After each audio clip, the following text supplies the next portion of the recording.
Hello, everyone, and welcome to another episode of OnReviewCast. I'm your host here, Ash, and today we are taking a look at the fantastic series that we all know and love, Interview with a Vampire, Season 2, Episode 8. Welcome to the show, guys. This is your On Review, like I said, your number one go-to review show for all things media, where we get into TV shows and all things media. We review them, we give them scores, and we talk about our favorite scenes and our best parts of certain things. Stick around. It's gonna be an amazing time. Just before we jump in here, guys, let me just to let you know this episode is brought to you by Anomaly Beats. Check out Anomaly Beats, Beats by Ash on YouTube and your streaming services if you like lo-fi stuff and they like lo-fi kind of like anime style induced things, so lo-fi music in general, lo-fi hip-hop basically. Go ahead and check Anomaly Beats out. It's also brought to you by Ash the Anomaly. Yes, that's me, your host here, Ash the Anomaly. Check out the single called Boo, out now on all streaming services as well. You can stream Boo basically everywhere, and yes, it is about that Boo. Ash the Anomaly on Spotify and everywhere you find your streaming fancies. But for now, let's just get into the episode. And just like every start of every episode, just like how we start every other episode, we have our episode breakdown courtesy of Fandom. And this week's episode is called And That's the End of It. There's nothing else. Ironic, because we know that's the whole saga this series. But this is as far as much information as I know, because I haven't read the books, and I'm excited to see what they're going to do next. But and that's the end of it. There's nothing else. It's the 8th and final episode of the second season of Interview with a Vampire and the 15th episode of the series overall. It aired on June 30th, 2024 on AMC and AMC+. This episode was written by Roland Jones. That's one of the good ones. Yeah. Synopsis. Malloy questions the fiery fallout of Louis and Claudia's trial. Ooh. Yeah. So let's just jump right into it, guys. Yeah, so, I mean, off that bat and off that cup, this was a very interesting one because, again, we've been doing a lot of comparisons from the movie because I haven't read the books, and I know you guys haven't. Some of you out there have definitely read the books, but it's a different perspective overall. It's almost kind of like a different universe, different way to decide to go about certain things and do certain things in this world that is Interview with a Vampire. But in this, there were several things definitely I think we should tackle, or I want to specifically point out and tackle, because there was a lot of twists and turns. I'll just say that for sure. For sure. So one of the main, I think, hardcore things is just comparing what has been going on. So we pick up right, kind of almost sort of like right where we left off in the last episode, where Louis is banished and he's being piled on with these rocks, and he's now, suffocating and dying the way of the vampires, doing by starvation, being held in this container full of rocks. And they continue on with the story, basically telling us that Armand has now been somewhat demoted in time of Louis' banishment or captivity. So and they basically show how Louis was being tortured for an extended period of time, where he was just in this casing full of rocks, starving on blood, from the deprivation of blood, and how his wounds were healing from the whole trial thing during the entire time of this, and how he, even then, how he basically bounced back from this. But something I noticed through this episode, through that retelling, because we watched the entire episode, this is on review, we watched the entire episode, we know what basically happens. I was thinking to myself the entire time, though, like, some of these things that he's saying isn't really adding up. And one of the things that he said that didn't really make sense, that kind of did stand out to me, was like, he corrected Armand, and he kept correcting Armand. And this goes back to kind of some of the things that I was saying about him reprogramming his mind to believe certain things that happened or went down the way they went down. Like I think we're getting a version of the story, and this is definitely Louis' perspective, but we're getting a version of the story that might not be 110%, at that moment when I was watching too, it might not be 110% concrete, because it's like, I mean, we know that Armand's been as fried with your mind, messed with your mind before. What's the situation? Can we believe anything that you're saying, or can we really trust anything? It kind of just tells you, like, take everything with a kind of a sort of a grain of salt. And I mean, we find that out, that we should really be taking certain things with a grain of salt throughout this, throughout any of these interviews, I think. That because definitely we found issues with his testimony when we get to the more middle part of the episode, but we'll talk about that later. So let's talk about Louis' escape. So in the movie, for sure, I know that I've seen Interviewed with a Vampire, the movie. It is Armand the one that basically gets him out of the coffin, who releases basically Louis from his banishment, so to speak. And he does this by swapping out the coffins and using his blood to basically feed Louis, so he wouldn't be starving anymore. And one of the contrasting things was that Louis said was that that Armand says first that he was screaming day and night. He was screaming about starvation, blah blah blah blah. And then Louis says, "Was I screaming? Was I? Because if I knew that I was screaming, I would have used my voice or my consciousness to set my clothes ablaze and probably escape or something like that, and to end the torture and to end the pain, basically kill myself." So I mean, that's contrast. That's two conflicting things. Number one, that kind of raised my eyebrows. I was like, good point. And why are you fighting with him on the recollections of basically what happened, is his experience? But I guess maybe he, in the moment, he didn't remember. Maybe he cannot remember that he was, he was unconscious of what he was basically doing as he was basically being tortured. But it's a writing technique from this script, from the writers, that basically to kind of point towards Armand and be like, don't trust everything that he's saying. Because we see that again, more towards the end of the interview, and everything is all wrapped up and done. When Armand is,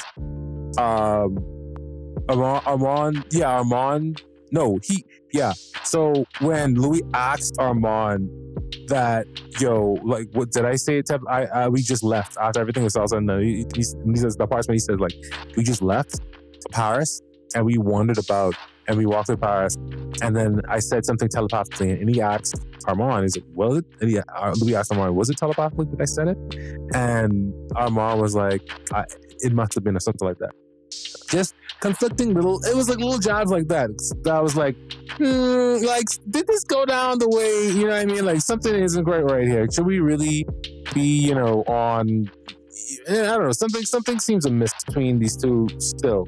I mean, they were showing signs of weakness throughout this interview process to varying degrees, where Armand started to plant fake pictures that Louis, he was trying to say that Louis basically took when he didn't really take them, and then they were fighting about that, and then you see little cracks in the fact that Armand went inside of his mind or reprogrammed his mind. This isn't a very healthy relationship, and we talked about this. It's funny because we talked about this a little bit in the I think the season finale. Yeah, the season finale of last season, season 1. How basically Armand was basically another Lestat. And I mean, throughout this, we see, I don't know, like I said in the last episode too, I questioned the actual, like, is Lestat really like a bad guy? Is he as bad as he really seems to be? Like, you know what I mean? Like, is he really that? Because anybody could like embellish someone's behavior from their perspective, right? But then you have interaction with them, and your experience with them is kind of a little bit like, it's not the exact same thing. It's a little bit of a different, more like different experience than that of then what they're basically telling you, or it could be the exact same thing, or it could be even worse experience with them. But that's what I'm saying. Everybody has like a different perspective. But anyway, getting back to the episode. So Louis gets free, basically, essentially from this, and he's on a warpath now, and he destroys basically the theater and he burns it down, and it's basically all chaos and debauchery. Everybody dies, and et cetera, et cetera. Now, here's the problem that I basically had with this tennis war. They could have done so much more with that scene. If they needed to extend the episodes a little bit, or they needed to basically make an episode longer for the season finale, people have been known to do that. But I guess, understandably, they've been working with the budget. But what I would have liked to have seen was a fight with him. And he even says it himself, it's 11v1, right? 11 of them versus 1 of him. How's he going to do it? And he did it in a really smart way. He just torched this fucking place, but dumped a bunch of gasoline basically on them.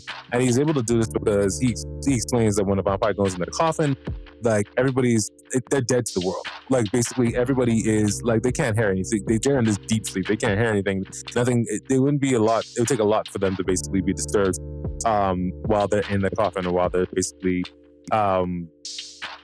basically sleeping. So now we come to this part where he ignites this place on fire with his fire gift.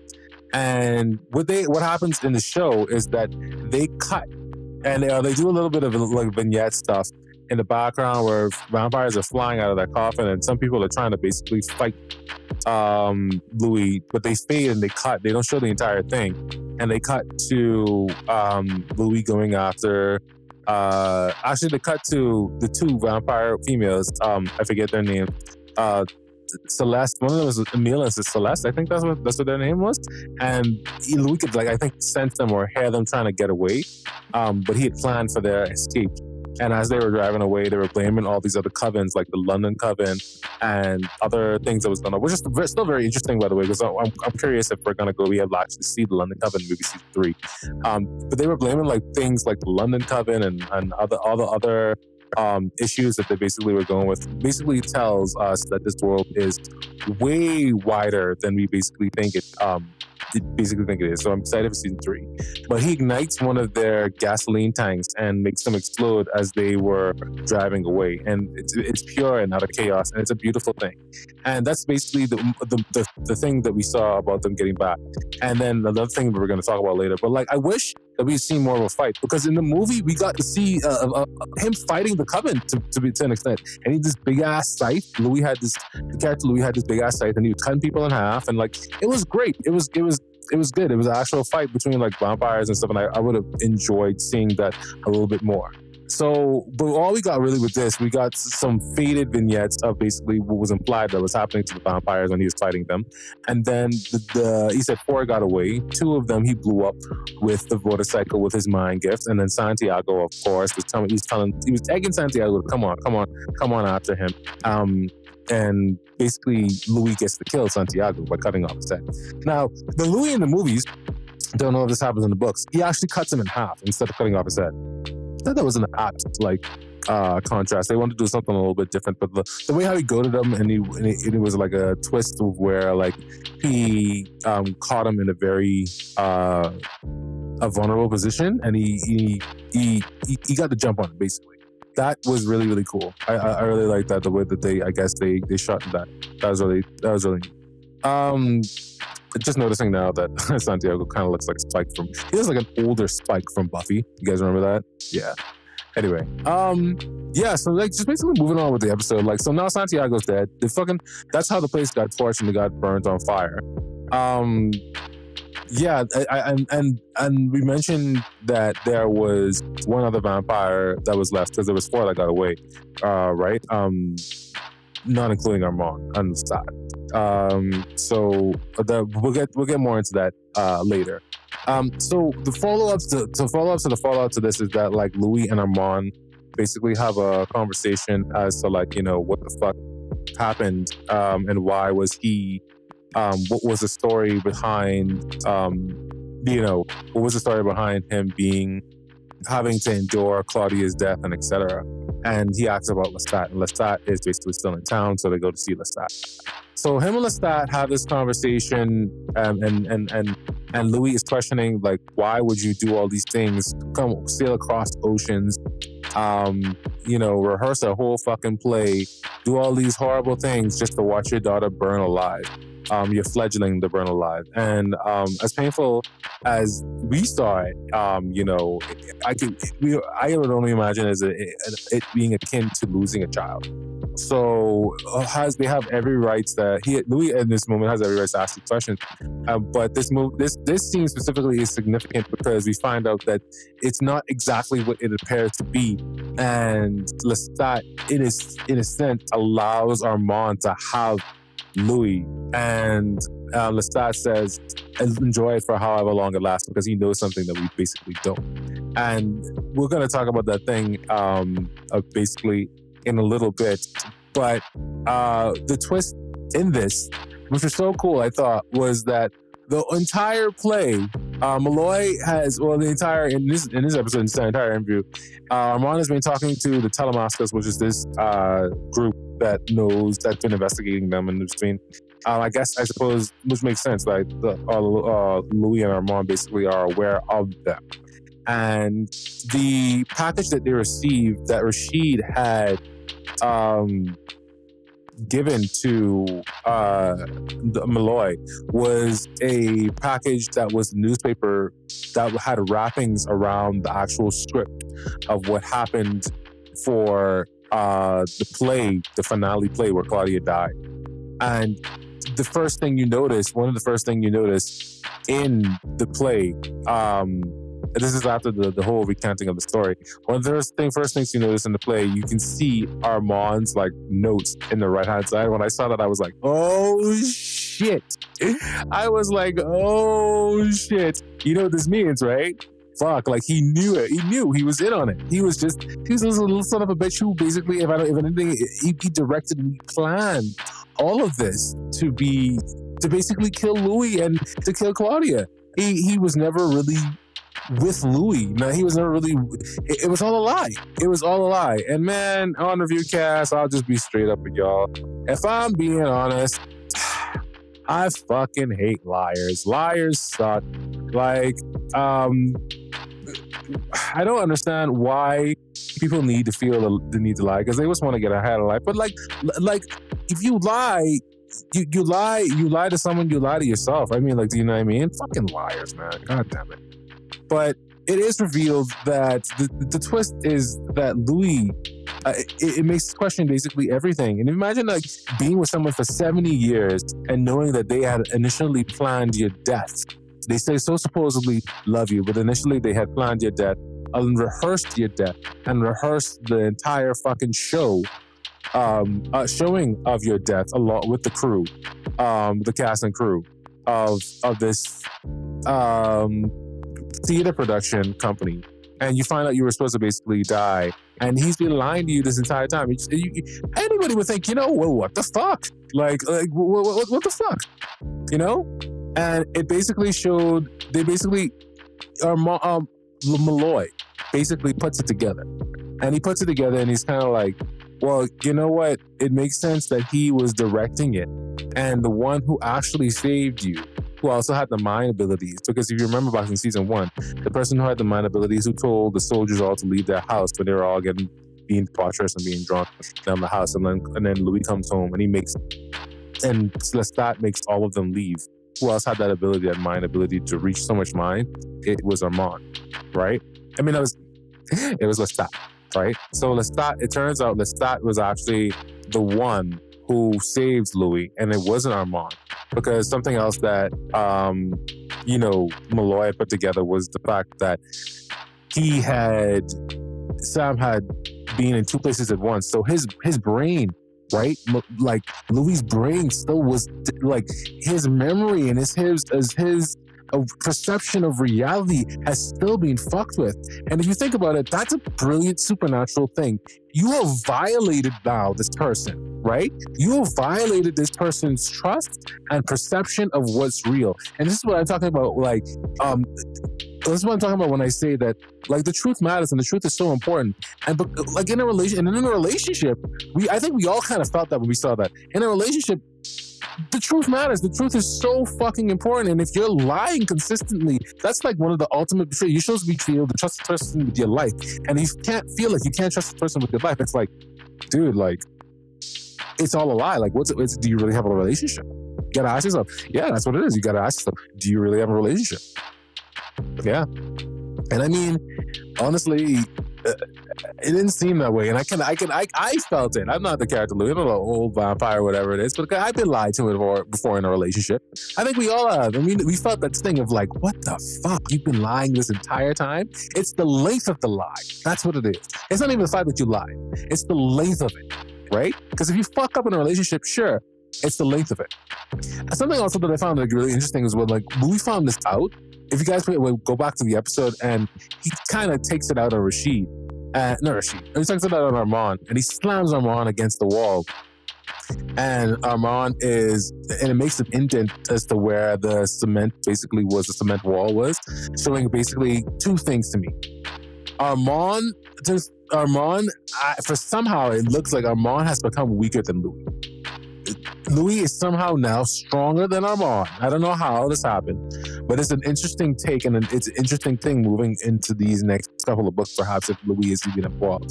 But because if you would have thought that, don't you would have think that Armand would have either fought back or wouldn't have taken so much damage from Louis if Louis wasn't as powerful. So I think Louis is more it's not more powerful than he thinks. He's definitely more powerful than Armand. And they played it up so well because this entire time this is happening, they thought that Daniel thought that he was going to basically die at the end of the interview. And I'm like, let me know what you think, guys, think in the comments. Like, realistically, I felt that he was going to all right, interview's over. We got everything that we need. Time to kill you. Like, basically, time to basically eat you. Or we keep you captive here and tell you write the book basically the way we wanted to. And it's a twist because that doesn't necessarily happen. But man, this episode, like, there's a lot that's being revealed and a lot that's happened in this episode, for sure. But basically showed that like Armand's a bitch and he's a coward and he's been lying to Louis for 70 years. He's lied up for 70 years. God damn. Oof.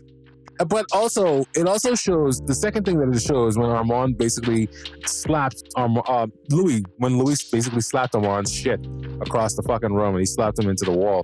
It basically shows that like that little scene from Louis when him and Lestat were actually fighting back in Louisiana. It basically shows that Louis can be abusive as well. So it wasn't just Lestat. So Louis, I feel like, let me know if you guys agree. I feel like this entire thing, because I guess maybe Louis been narrating it, Louis kind of feels like the protagonist from our perspective, from the main major bulk of this thing. But it comes into question, we question that when Lestat basically starts to tell his revelation of the story. And this basically kind of confirms that Louis could probably be maybe kind of abusive too in this relationship. And he's not so much, the quote unquote protagonist, good guy of this basically story. Maybe Louis could also be a son of a bitch as well. Maybe he could be abusive as well. Maybe he could be, physically abusive in the relationship as well. Maybe he was doing some wrong stuff in the relationship as well. But I mean, yeah, so it just goes to show you, and I think we'll also really see more of it in season 3 because as we know from the upcoming books, that's the book of Lestat. It goes back to the perspective of what we know to be true, basically based on who is telling this story. So after this whole blow up with Armand, Louis tells, after the whole blow up with Armand, Louis tells Armand to, get the fuck out. I'm leaving. I'm going for a walk, doing whatever. When I get back, don't be here. Word. So he tells him that, and he leaves him with Malloy just there, and they cut, and they show Louis traveling back to New Orleans, Louisiana, New Orleans. Yeah. And when he gets there, it's so funny because we get in a contact and we meet a version of a new age fledgling that Lestat is now trying to basically train, and they call him a millennium fledgling. I thought that was kind of like cool that they kind of put that in there because it was kind of like well, Lestat's just doing Lestat, so they're still making fledglings, and maybe that could even be another storyline of what the vampire basically in this vampires basically are in this universe today.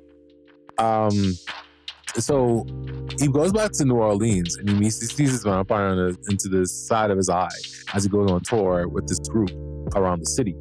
And he follows them. He follows this vampire to a place that's basically being abandoned during this hurricane. And who is it? It's fucking Lestat. And Lestat basically asks Lestat, well, what the fuck? Why'd you let me be with this guy for like 70 years when you know the basically truth? And the truth was that he's basically, you saved me. And I found what was interesting during this sequence was that yes, very, very touching moment as well as the theme goes of like one love returning back to another love, and they're basically proving that statement of you love something, let it go, and it'll come back to you, and it did. But it also in the scene, Lestat shows some like remorse for what happened to Claudia, and that was basically means that from the last episode I was right. He had some regret. You can see it on his face. He was basically destroyed when he saw her being basically murdered via the sun, and that was actually a revelation, because like I said before, through this entire fucking thing, what we've known, what we've expected out of Lestat, that was not probably within his nature. And it only seemed and felt appropriate now that we know the truth, which basically was that Lestat was somewhat on Louis' side. He just because it's perspective. It wasn't just it wasn't just as easily painted as just like, being the antagonist, being the bad guy of this. So yeah. Something really, really cool I want to talk about though is Daniel Malloy. Holy shit. Daniel Malloy is now a vampire, guys. Holy, you guys got that at the end? Like, oh my God, that was wild to fucking see. Because I was like, first of all, he accepted that gift, and the gift of being a vampire. It was kind of toyed with at the beginning of season 1, of whether he wanted it or not. He's like, oh yeah, I give it to you now. But the way how they did this little sequence, and it was a short little scene that he did, that was still pretty cool, is that he's done with the book now. The book is coming out, it's being released. And I guess like when I first saw him, if I'm being honest, I was like, oh, fuck, he lived through that experience. Fuck, he fucking did it. He fucking lived through it. Good for him, he lived. And he's talking to this newscaster about how he's basically read the book, and they're basically ripping on one another. So it feels like a very light, comical almost kind of interaction with him on this newsstand, talking about how if the book was basically real or not. And as before I knew, let me know just how you guys felt about this too, because before I knew or we knew that he was a vampire, he was basically just saying these things is like, well, did you have an interview with a real vampire? And I think he does say, actually, yeah, it was an interview with a vampire that I had, and he asked him, did you read the book? You should read the book. I don't even know if you actually basically read the book. So my thing is, when he's doing it, I was like, this is one of those 5 laws says you're not supposed to document shit or whatever. It goes back to those laws we were talking about. And I was like, aren't you worried? This fucking seems dangerous, dude. Don't you fucking worried? We're fucking worried vampires are basically gonna come after you now, basically want to kill you. I was like, you doing some, I was like, yo, Daniel, you doing some dangerous shit. Like, you doing some, you not only playing with fire, you playing with fireworks as well. Like, you play with the fire and the fireworks in the fireworks factory. That's what you're basically doing. But it's basically revealed like the great laws. He did break one of the great laws. I feel like to a certain degree, but it's basically revealed within that secret that Daniel Malloy, like I said, is a vampire too. He becomes a vampire, and it's implied that his maker was actually Armand. But it's funny too, because he kind of had like eyes like Armand. Like, I think that's what they were trying to basically play up to, and they were basically trying to play up to that and basically let the audience know that it was Armand that basically turned him. We also see, we also hear in the background before Louis and Armand makes their telepathic communication. right? Before that happens, we get an assortment of voices that basically say that they want Louis dead, that he has now broken some laws of revealing, a lot of vampire secrets and etc., and how they all want to threaten him and make him dead. And it's a very interesting thing. Right before we see Armand go on, right before we see Malloy go on a hunt and basically kill this what it seems to be like a fanboy, really, off into the distance. And Louis comes back to his like meditation chamber, and he basically sits up straight and he challenges all the vampires out there who has a problem with him revealing his story essentially to the world. He challenges them. He's like, he gives them, he sets their address. He basically says, I live at blank, blank, blank, blank, blank, blank, blank. And he eggs them on to find him. Sure, come on in my place. You can easily murder these people that I have guards. They're competent, but they're mortal. Basically, that he has outside of the place where he basically lives, and he invites them into his home to dare to challenge him who he is. And this is why I go back to thinking that, you know what, Louis is probably a motherfucking G. He's probably stronger than we first had perceived. I also thought it was kind of cool, like in that sequence, we got to see like all the little trinkets from like the seasons 1 and 2. We got to see, and if you look in the background, we see his brother.